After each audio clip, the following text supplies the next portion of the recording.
Olá, alunos! Eu sou a professora residente, Érica Ribeiro, e nós iremos para a nossa aula sobre a segunda lei da termodinâmica.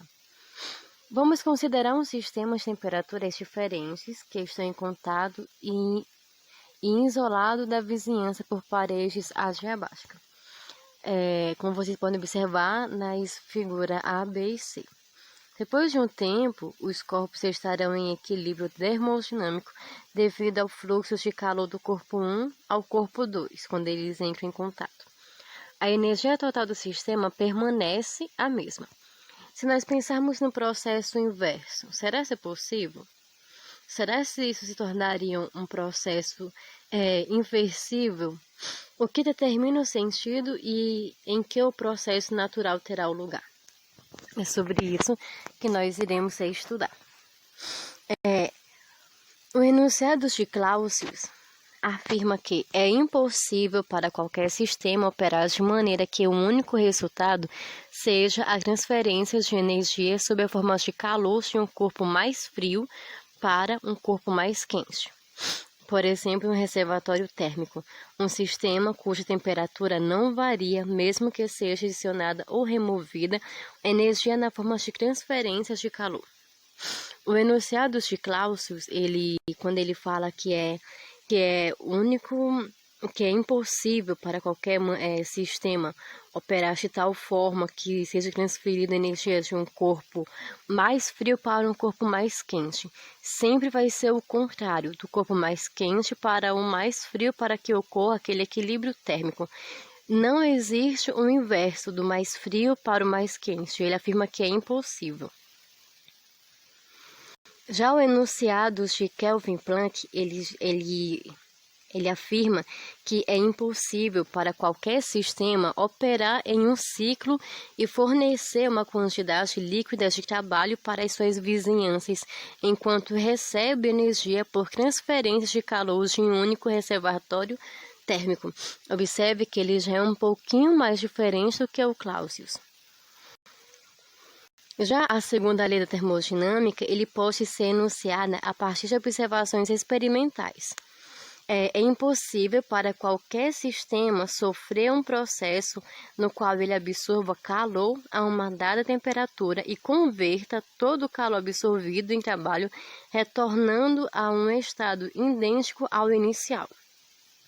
Alternativamente, é impossível que o calor passe espontaneamente de um corpo mais frio para um corpo mais quente. Nunca que isso acontece. Sempre é de um corpo mais quente para um corpo mais frio. E é a partir daí que nós chamamos dois processos de processos reversíveis e irreversíveis. A segunda lei da termodinâmica, ela determina o sentido preferencial do processo termodinâmico. Vamos lá, observando a imagem da esquerda. Uma caixa de metal a 70 graus Celsius. Dentro dela há um gelo a 0 graus Celsius. O calor flui espontaneamente da caixa para o gelo e para a água.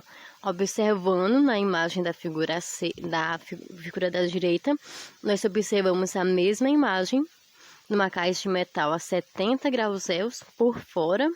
Dentro dela, no interior da caixa, nós temos uma água líquida a 40 graus Celsius. A segunda lei da termodinâmica, ela introduz uma função de estado chamada entropia, que permanece constante ou aumenta em qualquer processo possível em um sistema isolado. Um sistema isolado é um sistema que não tem contato com a parte externa.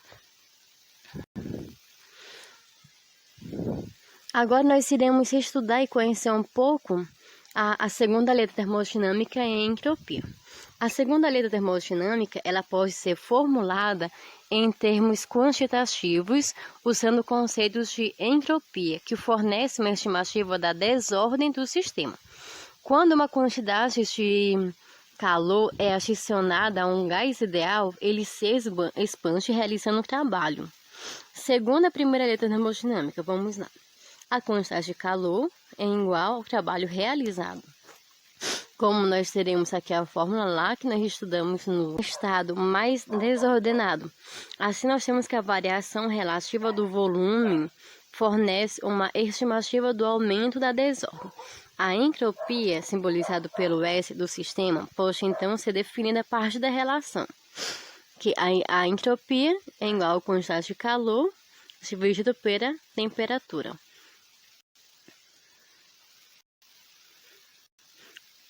Os processos termodinâmicos que ocorrem na natureza são todos irreversíveis. Todos. Esses processos, eles são aqueles que ocorrem em determinados sentidos e não ocorrem no sentido contrário. Um exemplo é a dissipação de energia mecânica, trocas de calor, expansão livre, misturas de espécies químicas diferentes, reações químicas. Um exemplo prático dos processos irreversíveis é quando você queima um papel. Você não pode fazer com que aquele papel queimado retorne ao seu estado original. Logo, ele se torna um processo irreversível. Como nós podemos analisar aqui, um palito de fósforo, ao entrar em chama, ele jamais voltará ao seu estado original. Os processos cotidianos são irreversíveis, eles não ocorrem espontaneamente na ordem temporal reversa. Como vocês podem estar analisando aqui a temperatura dessa xícara. Se um processo real ocorrer muito lentamente, de tal forma que o sistema esteja sempre muito próximo do equilíbrio, esse processo ele pode ser considerado como reversível. Por exemplo, comprimir um gás muito lentamente ao deixar cair sobre o pistão sem acreditar alguns grãos de areia. A compreensão isotérmica e irreversíveis, Cada grão de areia adicionado, ele representa uma pequena mudança para um estado de equilíbrio. O processo pode ser revertido pela lenta remoção dos grãos de areia do pistão. Um outro exemplo também de processo reversível, quando você enche um balão. Você encheu o balão, ele se expandiu, ficou cheio de átomos, mas quando você começa a retirar os átomos, todo aquele ar que há no interior do balão, ele retorna para o seu estado original. O estado aleatório ou o grau de desordem do final de um sistema, ele pode ser relacionado ao sentido da realização de um processo natural. A energia cinética macroscópica ela é a energia associada à organização, ao movimento coordenado de muitas moléculas. Porém, a transferência de calor ele envolve variações de energias no estado aleatório ou o movimento molecular desordenado. Logo, a conversão de energia mecânica em calor envolve um aumento de desordem do sistema.